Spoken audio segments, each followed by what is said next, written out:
As you've already seen everywhere by now, the One Piece live-action trailer just came out. Netflix put their heart and soul into this work and are ready to remind the world that you can't spell Netflix without the L.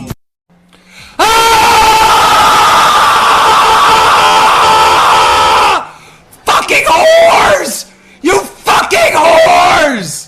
Now that this has been going on, live action has become the conversation starter around the anime community again. And it's really insane to me how this keeps on happening every single time. Why do studios think they can get the most outlandish, cartoonish looking anime and think it can work as a fucking live action? Who seriously looked at One Piece and thought, oh man, the episode where Zoro fights Captain Cockbeard on Epstein Island and says, Luffy's a nigga! Imagine if that was real life! Oh my god, that'd be so freaking epic!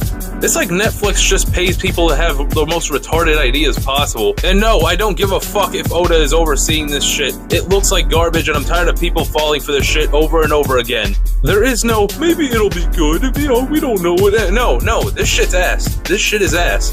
Netflix didn't learn from Death Note or Cowboy Bebop and are now gonna poorly adapt another anime into another bad live action everyone can laugh at.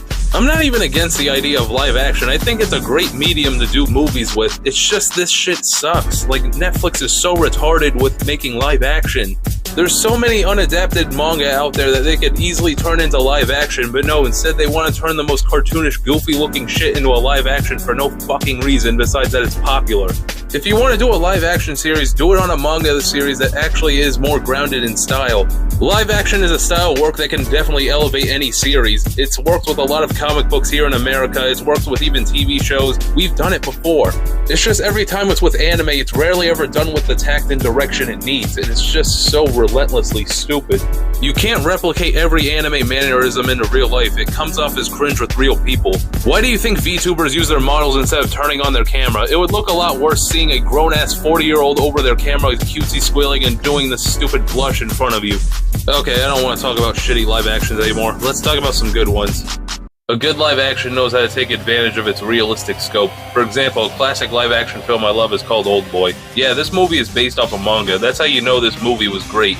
Oldboy is a cool film about a man named Odaisu who gets faded one night and gets kidnapped by an unknown group of people. He's in prison for over a decade and watching TV as his source of comfort and sanity. Eventually, he starts working out after seeing a Gravemind video come on and starts doing imaginary training against his wall.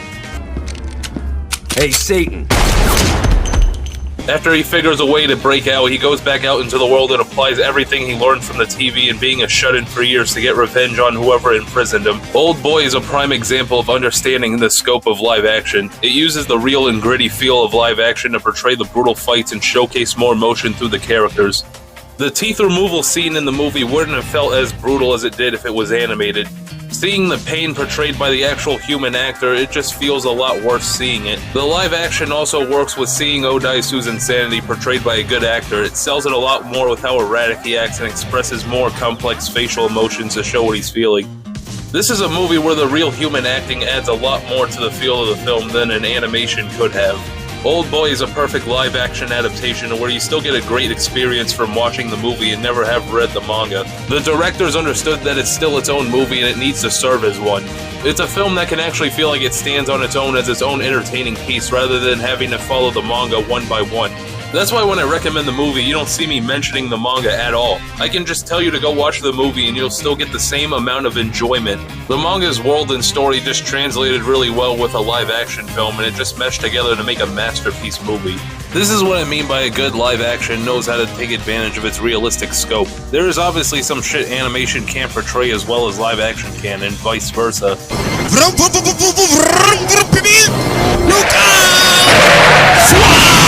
Netflix live actions keep missing with this because they lean too hard on the anime mannerisms and try to incorporate superpowers that can only look good on a higher budget. But a lot of live action adaptations aren't even nearing the budget they need, so they end up looking like an entire CW show. Speaking of adaptation, I should talk about that aspect as well. A lot of live action is going to most likely change shit around to save time or budget, or just because it's impossible. It's just something you gotta get used to with live action. A lot of people hate Cowboy Bebop and Death Note's live actions for being unfaithful, but in all fairness, so is Oldboy. Oldboy isn't entirely faithful to its manga either, so why am I praising Oldboy but not the other two? The answer is simple. Presentation! Oldboy offers so much as a standalone film. Hell, I would say Oldboy's movie is a rare case to where the adaptation is better than the source material itself. Oldboy's live action still executed everything nicely on its own for a movie that's condensing an entire 8-volume manga. I can't say the same for these Netflix adaptations of Cowboy Bebop or Death Note.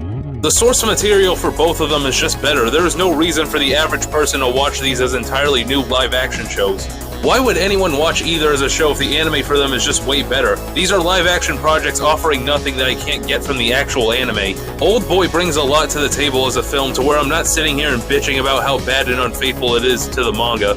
It did its job as an adaptation and brought the series into a greater light and more reverence from fans alike. Again, I can't say the same for Cowboy Bebop's live action.